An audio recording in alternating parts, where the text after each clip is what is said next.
One of the main goals of the Plymouth Area League of Women Voters is to make sure the public not only becomes more engaged in local government, but also understands local government. To achieve this goal, the group has hosted a Civics Bee competition between the high schools in Plymouth County for the past 4 years. In recent years, the event has taken place at the Spire in downtown Plymouth. This year featured 8 schools competing at a new location, the Plymouth Community Intermediate School.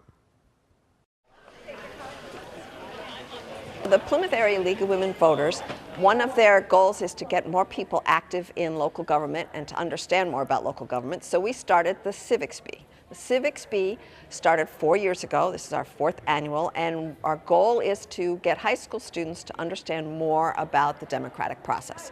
We ask questions basically about the Constitution and the laws that involve certain areas of government.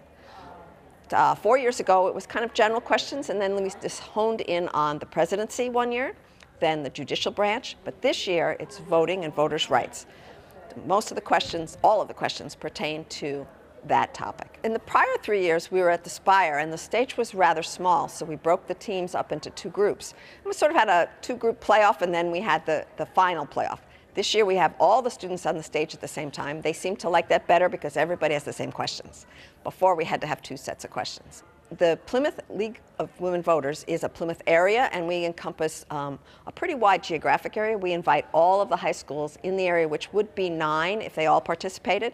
Several of them were not able to get a team. So this year we have 6, Plymouth North and South, Rising Tide, Sacred Heart, Carver, and Silver Lake. We try to advertise this around the communities. We put out a press release and have some posters. We were on WATD with a little interview to inviting people.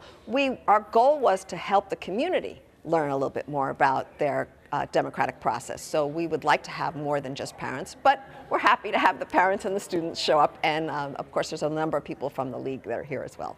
One of the goals of the league is to get people more actively engaged in their government process, and you can't get engaged in the process unless you know what the process is. So this hopefully focuses at least a few high school juniors and seniors on more about what the democratic process is and what they're involved, and maybe their parents. So now people know more, they're thinking more about it, and hopefully they've learned some facts that are something unusual that they didn't know about our history.